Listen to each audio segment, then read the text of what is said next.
ত্রিপুরার প্রধান রেফারেল হাসপাতাল জিবি হাসপাতালে সংবাদ সংগ্রহ করতে গিয়ে আক্রান্ত হলেন সাংবাদিক ভূপাল চক্রবর্তী। ঘটনাটি ঘটেছে হাসপাতালের অভ্যন্তরে অবস্থিত রোগী কল্যাণ সমিতির ওষুধের দোকানে। সরকারি জমিতে স্থাপিত এই ওষুধের দোকানটি মূলত রোগীরা যাতে বাজার দরের তুলনায় কম দামে ওষুধ পান সেই উদ্দেশ্যে খোলা হয়েছিল। অভিযোগ, বৃহস্পতিবার এক ক্রেতা ওই দোকান থেকে ওষুধ কিনতে গেলে দোকানের ভিতরে উপস্থিত কর্মীদের কাছ থেকে দুর্ব্যবহারের শিকার হন। ঘটনাস্থলে উপস্থিত থাকায় বিষয়টি কভার করতে যান সাংবাদিক ভূপাল চক্রবর্তী।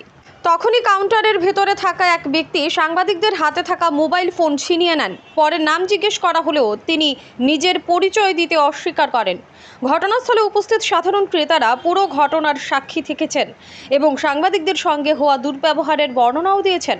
পরে ওই ব্যক্তির বিরুদ্ধে আগরতলার এনসিসি থানায় মামলা করেন ভূপাল চক্রবর্তী।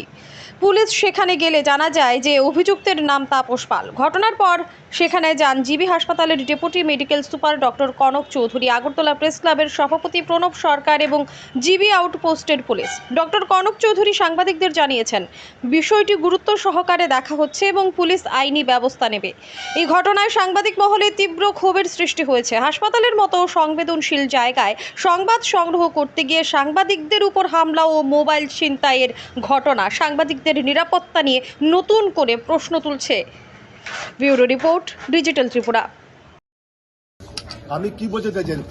আমি বলছি এই মহিলা ওনারে কইছে যে উনি ফাইজলামি আলাপ করছে। হ্যাঁ, ওষুধটা আমি নিয়ে আসি দাদামু, তো তারা কইছে আছে কইছে আমার দাঁড়া করাইছে, তো আমি ঠিক আছে দাঁড়াইছি। আবার এরকম কইছে যে লোক আছে একটু পরে দিব, আমি আচ্ছা ঠিক আছে। তো দাঁড়াইলাম, তো কিছুক্ষণ পরে তাই ওষুধটা বাইক করছে, বাইক করে সেটা কইতেছে 68 টাকা দিতাম। তো আমি কে 68 টাকা দেবো, আমি কইছি 67 টাকা 81 পয়সা আছে কেন, আপনারা পারলে একটু কম রাখেন, কম তো রাখতেই পারেন। হ্যাঁ, আমি 65 টাকা দিয়ে দিই। তো তাই না কইছে না, এটা রেট যা আছে তাই দিতে হইব। তা হ্যাঁ, আমি ঠিক আছে তাহলে 67 টাকা 81 পয়সা আমি দিয়ে দেবো, ক্যাশ দিয়ে দেবো। তো না, অনলাইন দিতে হইব। আচ্ছা ঠিক আছে, আমি অনলাইনে দেবো। তাহলে তাই না কইতেছে 68 টাকা দিতাম, আমি 68 টাকা কেড়ে দেবো। তাই না, আমার কথা হচ্ছে 67 টাকা 81 পয়সা আমি দিব, 67 টাকা 81 পয়সা।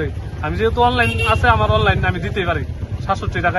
আপনার সঙ্গে কি আচরণ? তারপরে আমি কইলাম যে দেন, তখন তাই কইতেছে আমি ফাইটলেমি করতেছি, আমি তো লইন নামতে নিয়ে নিতাম। তখন আমি কইছি যে আমি এতক্ষণ যে দাঁড়াচ্ছি এটা সমানটা দাম দিব করে, আমি ফাইটলেমি করতেছি, উল্টা পাল্টা তাই না আমার লোক রাগ দিয়ে গেছে। প্রথমে এটা একটা অনভিপ্রেত ঘটনা, মানে একদম আশা করা যায় না। এটা একটা ভুল বুঝাবুঝি থেকে হয়েছে। আমাদের দিক থেকেও যারা এই দোকানের মধ্যে, আমাদের বলতে এই দোকানে যারা আছে ওষুধের কাউন্টারে, তাদের মধ্যে থেকেও যে রিয়াকশনটা দেখিয়েছে এটা মোটেই পাবলিক ফ্রেন্ডলি বলবো না আমি।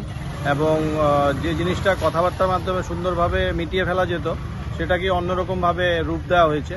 তো সেই ক্ষেত্রে সাংবাদিকরা যারা এসছেন, আমাদের প্রণব সরকার দাদা আছেন, আপনারা যারা আছেন, তারা এখানে এসছেন এবং এর প্রতিবাদ করেছেন। পুলিশকেও জানানো হয়েছে, যেটা সিস্টেম এটাই এরকমভাবে করা উচিত। উত্তেজনা তৈরি না করে জিনিসটা আইনগতভাবে এগিয়ে যাওয়াই সঠিক। এবং আমরা এটার আশা করছি এর শান্তিপূর্ণ সমাধান হয়ে যাবে এবং ভুল বোঝাবুঝি হবে না।